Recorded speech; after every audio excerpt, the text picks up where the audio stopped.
Picture this. It's July 11th, 1825. A French warship appears in the harbor of Port-au-Prince. The commander, Baron de Macau, demands a meeting with Haiti's president. He brings an ordinance from King Charles X. The message is simple. Pay us 150 million gold francs, or we invade. Haiti agrees. They have no choice. 14 French warships sit offshore, cannons aimed at the capital. But here's the twisted part. This wasn't payment for war damages. This wasn't reparations for property destroyed. This was compensation to French slaveholders for losing their slaves.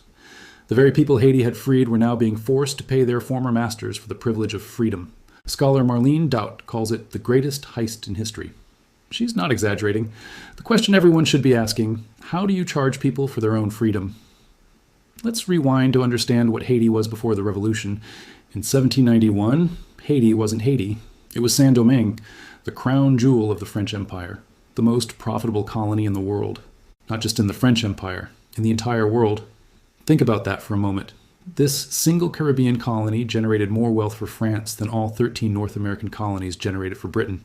By the 1780s, Saint-Domingue produced 40% of all the sugar consumed in Europe and 60% of its coffee. The colony's exports often represented 2/3 of France's entire external trade. The wealth flowing from Saint-Domingue financed France's wars, built its navy, and enriched the cities of Paris, Bordeaux, and Nantes. But this wealth came from hell on earth. Roughly 500,000 enslaved Africans worked the plantations, 90% of the population. The mortality rate was catastrophic. Life expectancy for an enslaved worker was often less than 10 years. The system was so brutal that France had to constantly import new captives from Africa. Tens of thousands arrived every year, just to replace those who died. French planters didn't even pretend to be humane. Saint-Domingue's slave system was regarded as one of the harshest in the Americas. Count Mirabeau, the French writer, said the whites there slept at the foot of Vesuvius, suggesting the grave threat they faced if the enslaved population ever rose up. They were right to be afraid. On August 21st, 1791, everything changed. A vast network of enslaved people throughout the northern province rose up against their masters. Within weeks, over 100,000 had joined the rebellion. Hundreds of plantations were destroyed. The violence was extreme on both sides. Years of oppression had left deep hatred. What started as a slave revolt evolved into something unprecedented, the only successful slave revolution in human history that resulted in the founding of an independent nation. Under leaders like Toussaint Louverture and Jean-Jacques Dessalines, the rebels fought off not just the French, but also British and Spanish armies, trying to seize control of the valuable colony. Britain and Spain saw France's crisis as an opportunity to steal the world's most profitable territory. By 1803, the rebels had won. On January 1st, 1804, Haiti declared independence, the world's first black republic. The cost was staggering. Nearly 200,000 black Haitians died. Thousands of mixed-race people, as many as 100,000 French and British soldiers. Yellow fever killed more than combat. Between 1793 and 1798 alone, the British Treasury spent £4 million and lost 100,000 men, more than France would lose in all of its 19th century colonial wars in Algeria, Mexico, Indochina, Tunisia, and West Africa combined. Haiti had won its freedom through blood and fire. But freedom, as it turned out, would come with a price tag. The world punished Haiti for succeeding. Think about what Haiti represented in 1804. A nation created by enslaved people who had overthrown their masters and defeated 3 European powers. Every slaveholding country on earth saw Haiti as an existential threat. The United States refused to recognize Haiti's independence for 58 years, until 1862, during its own civil war. President Thomas Jefferson, himself a slaveholder, feared the Haitian example would spread to American slaves. He cut off aid that his predecessor John Adams had been sending and pursued international isolation of Haiti. Britain refused recognition. The newly independent countries of South America kept their distance. France blockaded Haitian ports and prevented trade. Haiti was alone, surrounded by enemies, unable to trade with most of the world. The plantation economy that had made Saint-Domingue so wealthy collapsed. Infrastructure destroyed by the war was never rebuilt. Foreign investment? Zero. Domestic capital? Gone. The country moved towards subsistence farming, small plots where families grew just enough to survive. By 1825, Haiti was desperate. 21 years of isolation had devastated the economy. The government was nearly bankrupt. France saw an opportunity. On July 11th, 1825, Baron de Macau sailed into Port-au-Prince harbor with his fleet of 14 warships. His message was delivered at gunpoint. King Charles X was willing to recognize Haiti's independence. In exchange, Haiti would pay 150 million gold francs in compensation to French colonists who had lost their property, meaning their slaves and estates, The terms were brutal: 5 annual installments of 30 million francs each, starting in December 1825, plus a 50% discount on import duties for French merchant ships, making it even harder for Haiti to raise revenue. The amount was absurd: 10 times what the United States had paid France for the entire Louisiana Purchase, a territory that doubled the size of America. Estimates suggest it exceeded the actual losses of French colonists by 50 million francs. But Haiti's president Jean-Pierre Boyer signed the ordinance on July 11th. The Haitian Senate agreed, not because they wanted to, because they had no choice. 14 French warships sat in the harbor with orders to blockade Haiti if negotiations failed. The country was already bankrupt. Refusing meant war, a war Haiti couldn't afford to fight. The cruelty of this arrangement cannot be overstated. The winners of Haiti's independence, the former slaves, were forced to compensate the losers, their former masters, for being free. Here's where it gets worse. The first payment of 30 million francs was due in December 1825. Haiti didn't have the money. Of course they didn't, so they had to borrow it from French banks. The ordinance actually required Haiti to borrow only from French institutions. They took a loan from 2 French banks for 30 million francs at 80% of face value, meaning they received only 24 million in actual cash. On top of that, the banks automatically deducted 6 million francs in fees. So, to pay the first installment of 30 million francs, Haiti borrowed 30 million, received only 18 million in usable funds after fees, and still owed the full amount plus 6% annual interest. This became known as the double debt. Haiti was paying both the indemnity to France and the loans taken out to pay the indemnity, with interest to French banks. The interest payments alone were crushing. To generate revenue, President Boyer imposed a series of devastating taxes on the Haitian people: a wholesale restructuring of the rural tax base, a direct independence debt tax.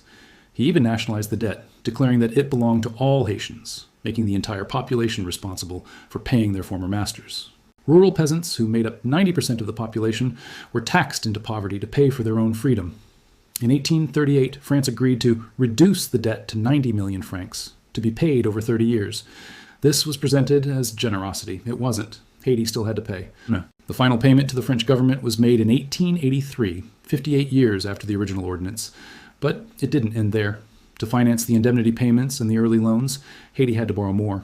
Between 1875 and 1910, Haiti borrowed over 166 million francs. More than half went straight back to the lending banks as fees and interest. The bank that profited most was Crédit Industriel et Commercial. During the 1870s, this French bank was helping finance the construction of the Statue of Liberty, that iconic symbol of freedom. At the exact same time, it was extracting millions from Haiti's treasury in fees and interest. The profits, CIC, made from Haiti, sometimes exceeded Haiti's entire public works budget. Liberty for some, paid for by others. Then the United States got involved. In 1915, President Woodrow Wilson ordered the invasion of Haiti. The official reason was political instability. The real reason was money. American banks, led by National City Bank of New York, now Citibank, had been pursuing control of Haiti's finances for years. In 1911, when Haiti defaulted on payments, the U.S. government funded the acquisition of Haiti's treasury to ensure interest payments continued. The U.S. occupation lasted 19 years, one of the longest in American history. It was justified as a civilizing mission. Secretary of State Robert Lansing wrote that Americans had to take over because the African race are devoid of any capacity for political organization. During the occupation, American financial officers seized control of Haiti's customs houses, banks, and national treasury. 40% of Haiti's national income was redirected to debt repayments, to American and French banks. Let that sink in. 40%, not 40% of the budget surplus, 40% of total national income. In 1922, National City Bank fully acquired Haiti's national bank. The debt Haiti owed to France was transferred to American investors. Haiti's loan payments now went to New York, not Paris. By 1914, over 75% of Haiti's national budget was still being drained to repay French banks and their successors. In some years, more money was spent on American administrators' salaries and expenses than on public health for the entire nation of 2 million people. A quarter of Haiti's total revenue went to National City Bank and its affiliates over the course of a decade, nearly 5 times the amount spent on government-run schools during that time. American troops left in 1934, but American control of Haiti's finances continued until 1947, the year Haiti finally made its last payment to Citibank, 122 years after the original French ordinance. 143 years after independence. What did this cost Haiti? A 2022 investigation by the New York Times calculated that Haiti paid approximately 112 million francs in actual indemnity, about $560 million in today's money after adjusting for inflation. That's just the direct payment. The opportunity cost is far greater. If that money had stayed in Haiti's economy and been invested domestically over the past 2 centuries, it would have added at least $21 billion to the country's wealth, a conservative estimate. Some economists suggest the true cost could be as high as $115 billion when measured against the growth rates of Haiti's Latin American neighbors. The New York Times analysis found that without the debt, Haiti's per capita income in 2018 could have been almost 6 times larger. Instead of being the poorest country in the Western Hemisphere, Haiti could have been on par with the Dominican Republic, its neighbor on the same island. But the damage wasn't just economic. During Haiti's critical period of development, when it should have been building schools, hospitals, roads, and institutions, its revenue was being siphoned off to Paris and New York. The plantation system was gone, but Haiti couldn't build anything to replace it because all available capital was going to debt service. Foreign investment never came. Who would invest in a country where 40% of revenue went straight out the door? Family-owned land parcels that had been a staple of post-independence Haiti came under constant pressure to be reorganized into plantations for commercial use, all to generate more tax revenue for debt payments. By the time the debt was finally paid in 1947, the Haitian countryside had been devastated. The United Nations reported that Haitian rural peasants, who comprised 90% of the population, lived close to starvation level. The diaspora that exists today, Haitian migrant laborers scattered throughout the Caribbean, particularly in the Dominican Republic and the Bahamas, can be traced directly back to this period. The debt uprooted Haiti's labor force and forced people to search for work elsewhere. France has never apologized. Not really. In 2015, French President François Hollande called the payments the ransom of independence. He seemed to suggest France would pay off the debt we have. But his government quickly walked it back, saying he meant only a moral debt, not a financial one. In 2016, the French Parliament symbolically repealed the 1825 Ordinance of Charles X. Just a gesture, no money changed hands. In 2025, France created a commission to study the impact of the debt. Another commission, more studying. The database listing compensation paid to French slaveholders is now publicly available through France's National Research Organization. Descendants of slaveholding families can look up exactly how much their ancestors received. Most didn't even know. Emmanuel de la Bourgade, whose family members enslaved people in Haiti, discovered the history while writing a book about his family. When he told his father, the response was, "Don't tell anyone." This history isn't taught in French schools. Most French citizens have no idea that their country forced Haiti to pay reparations to slaveholders, that Haiti's payments helped finance French banks, that some of the money went to building monuments like the Statue of Liberty. In 2004, Haitian President Jean-Bertrand Aristide demanded that France repay $21 billion, the equivalent in modern currency of what Haiti was forced to pay. French and Haitian officials later claimed that Aristide's calls for reparations led to France collaborating with the United States to remove him from power. France feared the precedent. If Haiti got reparations, what would that mean for other former colonies? Today, Haiti is the poorest country in the Western Hemisphere. Armed gangs control 85% of Port-au-Prince. Political instability is constant. Infrastructure is minimal. Hurricanes and earthquakes devastate a country with no resources to rebuild. The World Bank estimates that if Haiti had invested the money it paid to France over 2 centuries, just invested it domestically instead of sending it abroad, the country could have had an additional $20 billion in its economy, at minimum. That's schools, hospitals, roads, electricity, clean water, economic development, all the things that create a functioning society. Instead, that wealth went to French slaveholders and their descendants, to French banks, to American banks, to Wall Street. The United Nations Permanent Forum has called for restitution, for the creation of an international reparations fund, for an independent inquiry into restorative justice. 200 years after Haiti won its independence through the blood of revolutionaries who struck fear into the hearts of every slaveholder on earth, those revolutionaries' descendants still live in poverty.